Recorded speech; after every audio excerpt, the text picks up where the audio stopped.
Condensed milk बनाने के लिए हमें चाहिए 2 कप मिल्क।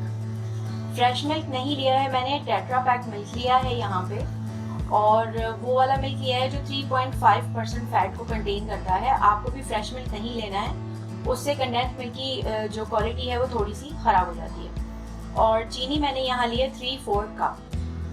तो चलें फिर स्टार्ट करते हैं। इसमें डालेंगे दूध 2 कप जो हमने लिया है। आँच हम धीमी ही रखेंगे और इसके अंदर फिर हम चीनी डाल देंगे और इन दोनों चीज़ों को अच्छी तरह पकाएंगे।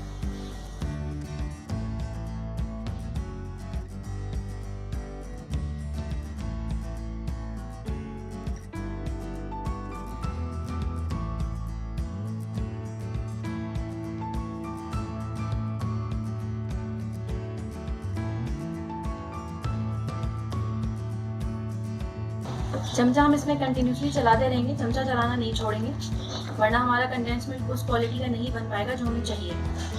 और अगर आप मसरूफ़ हैं, आपके पास टाइम नहीं है इतना ज़्यादा इसको स्टर करने का, इतनी ज़्यादा वेट करने का, तो फिर आप एक काम ये कर सकते हैं कि 1 कप मिल्क में आप 1 कप खुश्क दूध डाल लें और उसके अंदर चीनी डाल के उसको पका लें। उसका तरीक़ेकार ये है कि पहले आप दूध डालेंगे, उसमें चीनी डालेंगे, उसके उबाल आने का वेट करेंगे।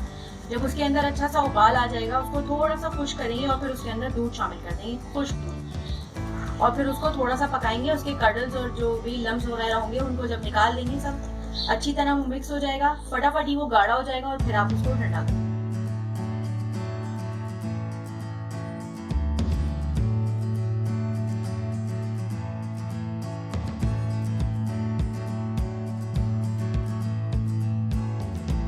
बहुत इजी है घर में कंडेंस्ड मिल्क बनाना, ज़रा भी मुश्किल नहीं है। और एक्सपेंस के हवाले से भी वो आधा एक्सपेंस रखता है। अगर हम 10 मिल्क लेते हैं कंडेंस का तो वो हमें पड़ता है 150-200 रुपये का, और ये जो कंडेंस मिल्क जो हम घर में बना रहे हैं ये हमें उससे आधी से भी कम कीमत का पड़ता है। बहुत ईजी है, बस थोड़ा सा टाइम लगता है।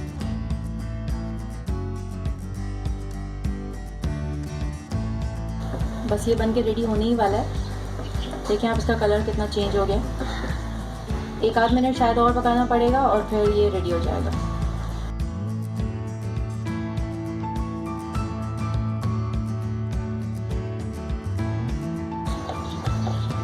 ये देखें कंडेंस मिल्क हमारा तैयार हो चुका है।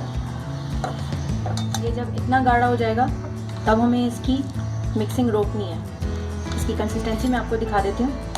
ये देखें कितना थिक हो गया ये। इस थिकनेस पे हमें इसको बर्नर को ऑफ करना है, वरना फिर हमारा कंडेंस मिल्क जो है वो इतना गाढ़ा हो जाएगा कि क्रिस्टलाइन हो जाएगा। इसलिए इसकी थिकनेस इतनी होनी चाहिए जब हमें अपना फ्लेम ऑफ करना है। फ्लेम हमने अपना ऑफ कर दिया है। अब हम इसे अच्छी तरह ठंडा करेंगे।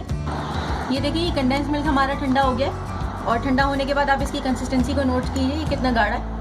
और इसके टेस्ट में और टिन पैक के टेस्ट में 1% भी डिफरेंस नहीं है। लेकिन मैं फिर से आपको बता दूं कि ये डिफरेंस सिर्फ उस वक्त नहीं आएगा जब आप टेट्रा पैक मिल्क यूज़ करेंगे। अगर आप फ्रेश मिल्क यूज़ करेंगे तो आपका कंडेंस मिल्क इस टेस्ट का नहीं बनेगा। शक्ल शायद ऐसी ही हो लेकिन टेस्ट में ऐसा नहीं होगा। और ये हमारा कंडेंस मिल्क बिल्कुल रेडी है। और अगर ये वीडियो आपको पसंद आई है तो इस वीडियो को प्लीज़ लाइक कीजिए, मेरे चैनल को सब्सक्राइब कीजिए और ऑल का ऑप्शन सिलेक्ट करके मेरी हर नई आने वाली वीडियो को वॉच कीजिए। और इस कंडेंस मिल्क को घर में भी ट्राई कीजिए और मुझे कमेंट में बताइए कि आपका कंडेंस मिल्क कैसा बना। Thanks for watching.